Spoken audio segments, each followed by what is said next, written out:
Hey everyone, Dan here. Before we get into it, if you enjoy these videos, please hit the like and subscribe button. And keep in mind that these are my own thoughts, opinions, and ideas. These are not meant to be, nor should you take them as investment or trading advice in any way, shape, or form.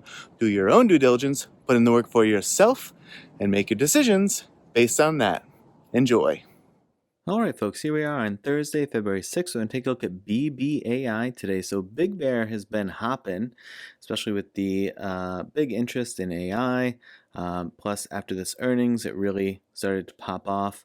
So we see it's doing a good job holding. There's been periods before, this day or this period, it jumped a ton, right, from down here in 50s all the way up to 677.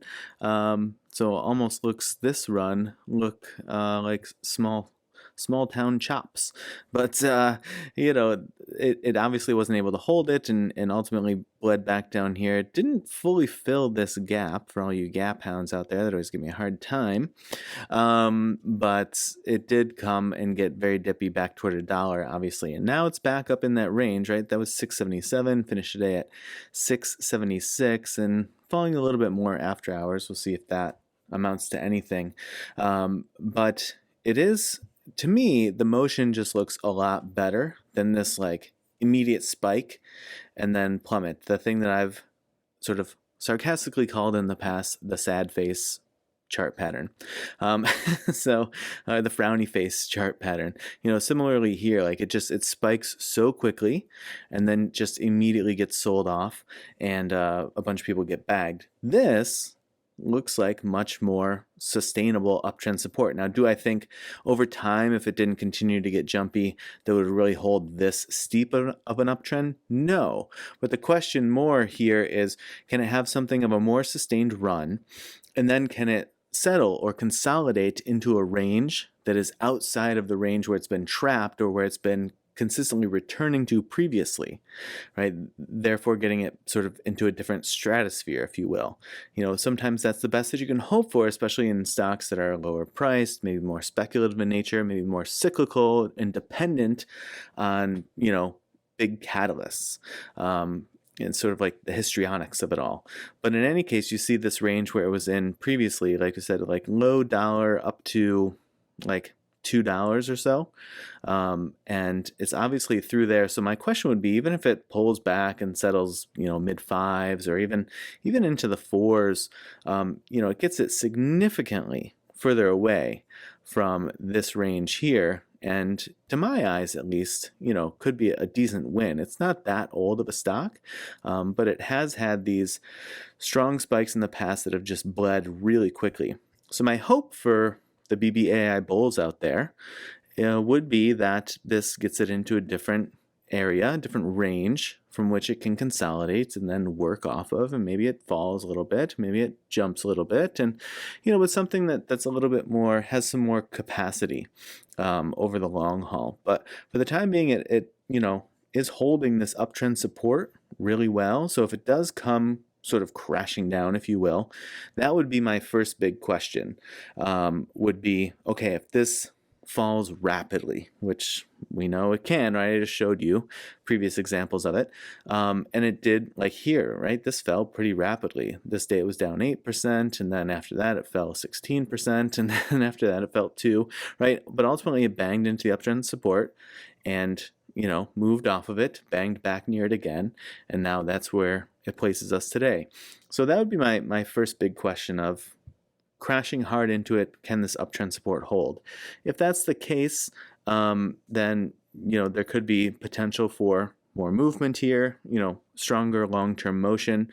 We'll see. But it is a pretty steep uptrend support, and so I don't know that it could hold it forever. But of course, no pattern lasts forever. So levels-wise, if we zoom in, we can see where it landed, right?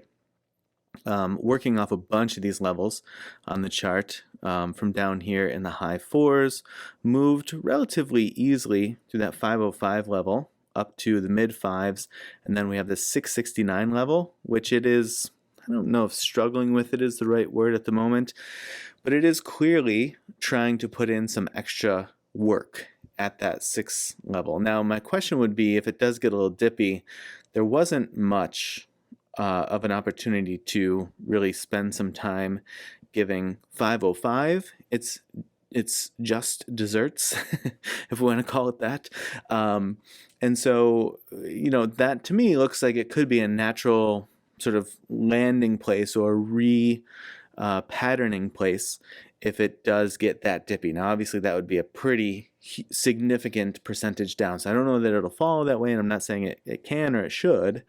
But those things just always stand out to me when it sort of easily moves through levels. I get a little bit questioning of it. And so that would be my sort of like what I would eyeball. It did move relatively easily through that like 547 as well, but it was a little bit more to my eye than this 505 level. So that would be sort of a natural placement for me. If it gets dippier below that, there has been reasonably decent buying pressure at this like 472 level and at obviously 449. So we could see if buyers continue to show up there. Now, if it does continue to be leggy and can get back over this 669, we have 866 up here, and then I don't think I have anything beyond that at the moment. No, nothing beyond that at the moment. But that's, reasonably far away. And then I know that there's a huge percentage gap in here, but my thought was, relying on the uptrend support to be an additional sort of safety net or catch-all, however you want to think about it, if it needs to, for lack of previous price action, right? There's just not a lot to go off of. Wasn't super familiar with BBAI. It looks to me, the way it comes in here, that it was a SPAC, but I could be wrong. I don't know. I didn't look it up just by the looks of it on the chart. But so there is, my point there is that there is some leveling above this. Sorry about that. I was saying over this 677, there is some motion through here, but it is really herky-jerky and is quite far away still, right? Even anything meaningful is like still into the 8s and then up above 10.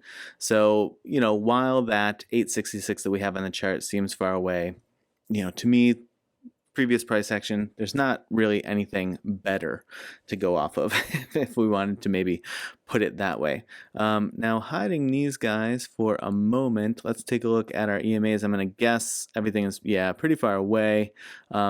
But nice lift, you see it's been catching support by the 34 here. Prior to that was catching it on the 21. Did get a little dippy in these most recent dips and need to push off the 34. So again, we'll see if and when it reintegrates with these EMAs. Is it now pushing off of the white 8 EMA? That's what you'd want to see if you were sort of an invigorated bull. If not, then the 21, certainly a decent option. 34 can get a little bit tricky, a little bit sticky.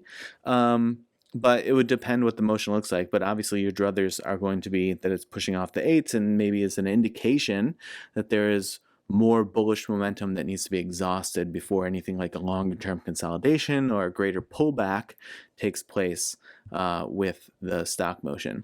Volume wise, it depends how far you want to go out on this. But if we look from the, say from this like $1.36 level, a lot of shelving here in the sort of low to mid 4s, and then decent shelving all the way down through to the 3. Now, not that the bulls would want to see it come down that far. Noticeably and obviously, relatively shallow volume up here above, say, 5. Even the approach to 5 is a little bit meh. So that gets down into this range. You might see it sort of seek this shelf. I don't know, but maybe something to keep an eye on. You will see things sort out a bit as you get into these days if it does continue to spend some time up there. So some other shelves might present themselves. They may then become ceilings, but we'll see how that looks. Insider activity wise, there was some recent sells, but there were quite a few buys here. A big sell here in December, but then as you got into January, right, you see Kevin adding here, Pamela, Peter. I guess this is company itself or some alternative subsidiary or something to do with the company. Paul here, coming in. And so a bunch of folks adding shares throughout January. So pretty interesting there.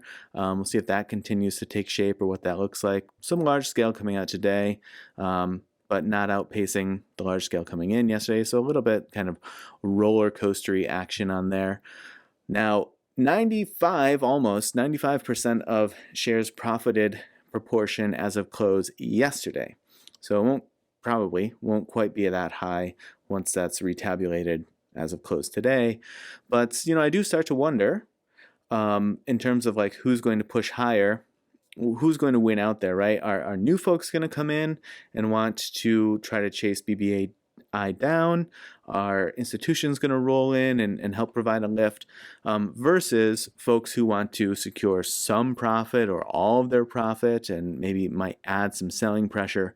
For that reason, I don't know, but I always get kind of wondering when things start to look like this. But, not to say that it couldn't continue flying, obviously.